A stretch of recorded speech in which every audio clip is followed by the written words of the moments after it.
Good morning, everyone, and welcome to episode 3 of Kes Craft. I did the thing. Let me show you.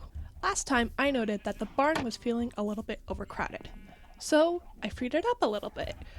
Kind of. You may notice that all the chickens are gone, and instead, I have this little loft where I've put all the chickens, so that when I'm getting the chickens versus when I'm getting cow products, I don't have to worry about accidentally killing the cows when I'm focusing on killing the chickens. I've also been focusing on shearing these sheep as much as I possibly can, because in the first 2 episodes, I mentioned how I had an extension that I wanted to do on the roof of my starter house. And I still want to do it, but it requires a little bit of wool to do it. So I've been collecting materials for that extension, and now I think I might have enough. So I think this episode will all be about building up, and up. I want to build 3 main things. I want to at least start the extension for this house. I want to finish the shell of both the iron farm and the storage facility. So let's grab our materials, and we can at least start with the extension.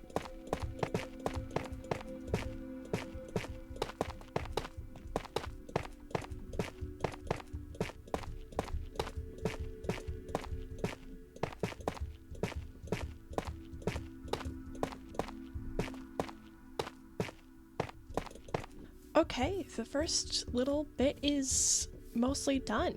Now I just need to add the second top bit. Can you guess what I'm building yet? Okay, now that I essentially have a hole in my roof, I need a way to get up there.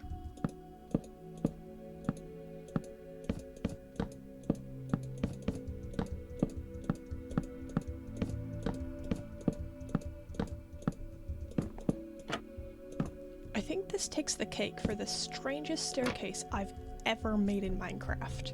Because you got a shelf, a trap door, and then you just kind of pop on up.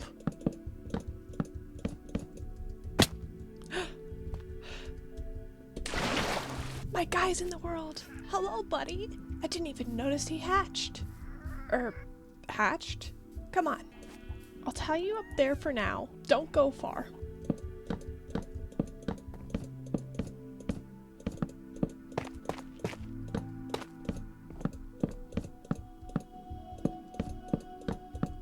Okay, I may have slightly underestimated just how many blocks I'll need for the roof. I need both tuff and acacia. Now last time, I spent about an hour off camera mining just under 4 stacks of tuff, and I've just run out. Let's go underground and get some more tuff, and then more acacia. Luckily I have plenty of acacia scattered around. As for tuff, well, I've been doing some mining.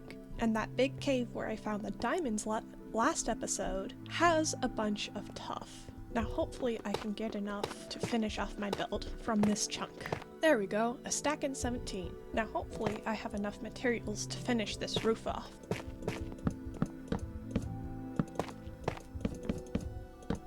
Alright, roof is finished, I think. Now let's hop back down and look at it from the ground.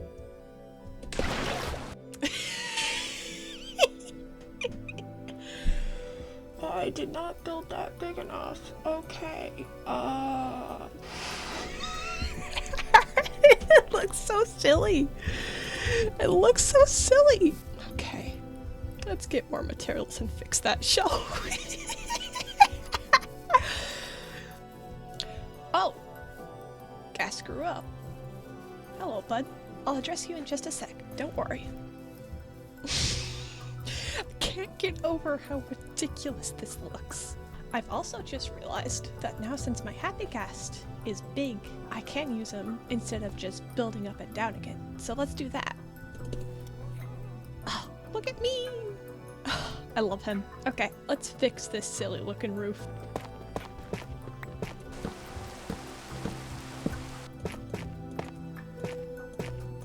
Okay, that looks a lot less stupid. I'm glad I got that. Alright, now the moment you've all been waiting for. If you haven't guessed it already, I'm making a windmill. There we are, a nice and lovely windmill. Okay, Next thing on the docket are the basic shells of the iron farm and the storage facility. Now, I gathered a lot of wood between the episodes, but I'm still not sure if it's going to be enough. And I do want to finish the shell of at least the iron farm today because I want to get the villagers today since I have the happy cast.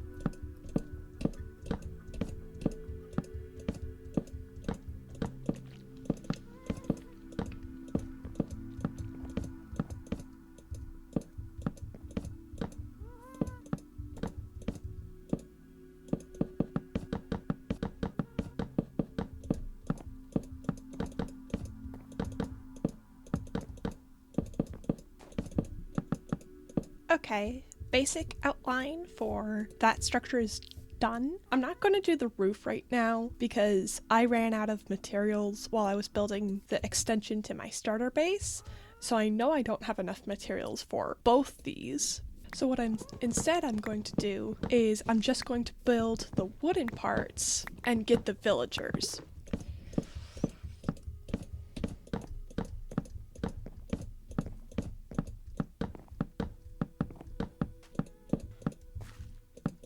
Okay, I've changed my mind a little bit about how I want this building to look, because originally I thought it was just going to be a big old rectangular building, just nothing special about it. But I thought it would be cool if I designed the interior to look sort of like a library. So I've added this little arch on the back here, where I'm going to put a big old window looking out onto that hill to make it feel a little bit cooler, more like a library. But that does mean I'll have to move the nether portal, so there's that. Something that I realized is that I can make this feel even more like a library by adding these big ol' windows to give a little bit more atmosphere and save on some wood. Okay, basic outline is done. This should be plenty big enough for any future storage. I just need a lot more of the roof material and a lot of glass because this is going to need a lot of glass. And I need to move my nether portal, and I need to do a lot of other things, and I need to move the bees, and yeah. Okay, I'm not going to finish either of these two buildings anytime soon. I know that. I still need to collect a lot of tuff and a lot of all of the other roof blocks, and for that one especially a lot of sand for the glass for the windows. So I'm not going to be finishing either of these buildings soon, but I do want to make a path to these two buildings from this little main path I've got going on.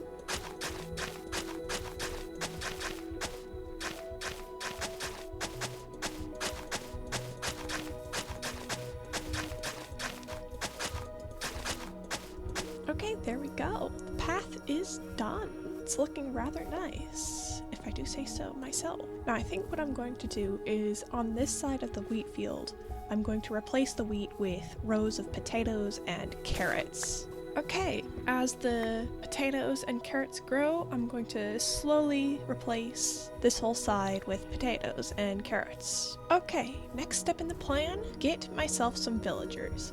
I know the iron farm isn't done yet, but I want to do this next so that I have the option of villagers. I want to get the villagers at least in there and safe so that I know that they're there and that I can start the iron farm basically as soon as possible, because I find mining incredibly boring, and as such I don't tend to get a lot of iron, at least not by mining, so I prefer a farm as soon as possible. I forgot how slow this is. This might take a while.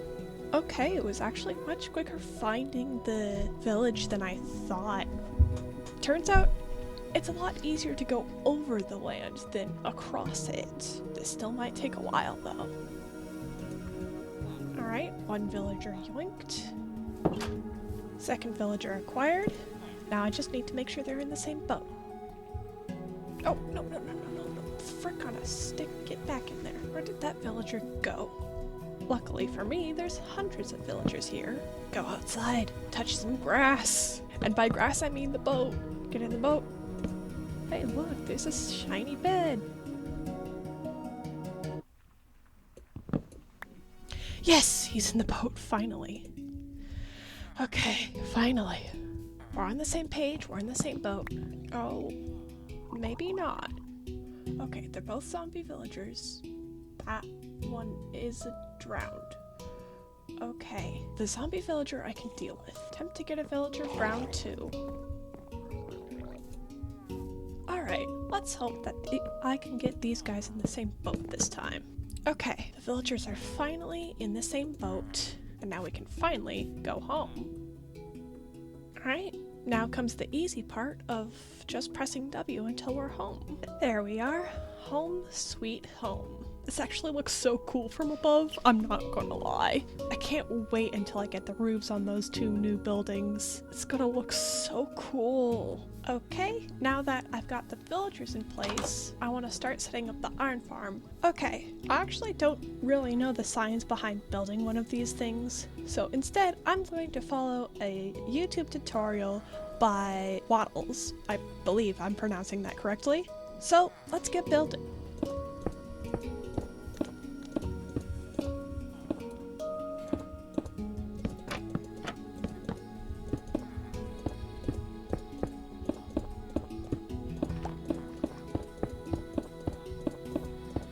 Okay, I've done the farm. Now I just need a few things because I, as you can see, did not finish this. The first thing I'll need are some beds for the villagers. I'll also need a 3rd villager, so I'll need to raid those 2 at some point. I'll also need a zombie because that'll scare the villagers into creating the iron golem. I'll also need a lava as well as some hoppers down here in order to, collect the iron. And I'll need to spawn proof the entire area. In fact, we can get started on that right now because I have a ridiculous amount of wool, so I can immediately craft all the beds that I need.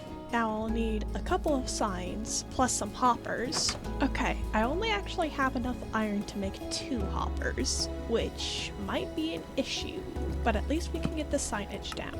Now we can carefully plop a bucket of lava right there, and the only thing left is more hoppers and a zombie. Now, more hoppers would be easy if I had iron, but at least we can mine for it. The zombie, on the other hand, is easier said than done, because you gotta wait for night, hope that there's a zombie that spawns, hope that there's not a lot of other shenanigans that spawn, isolate that zombie, bring it into the little chamber bits, and have it stay there long enough for you to name tag it.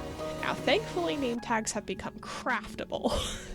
So the name tagging isn't an issue, it's the getting the zombie into the hole is the issue.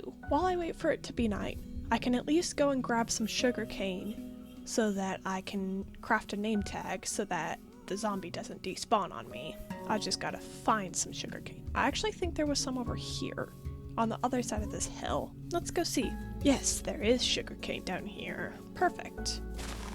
Okay, I've acquired some sugarcane, so let's plant it behind the beehives for now and grab ourselves a name tag. Something I also just realized, I just got myself a name tag. A name tag that can only give a mob a name when it's been renamed in an anvil. And for an anvil, I need iron. I have 2 pieces of iron. Now, I'm bad at math, but I don't think that's enough iron. So I'm gonna go mining for iron. Yay. There it is. Finally an anvil. Alright, now that I have an anvil, I can quickly get a name. Let's call him Kurt, because why not? And now all we have to do is wait for a zombie to spawn, which is going to be the longest part.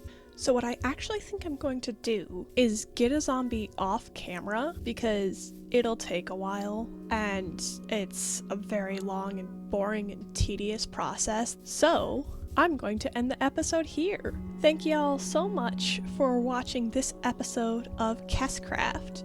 If you like this episode, leave a like and comment, and if you're new, subscribe. Thanks for watching. Bye!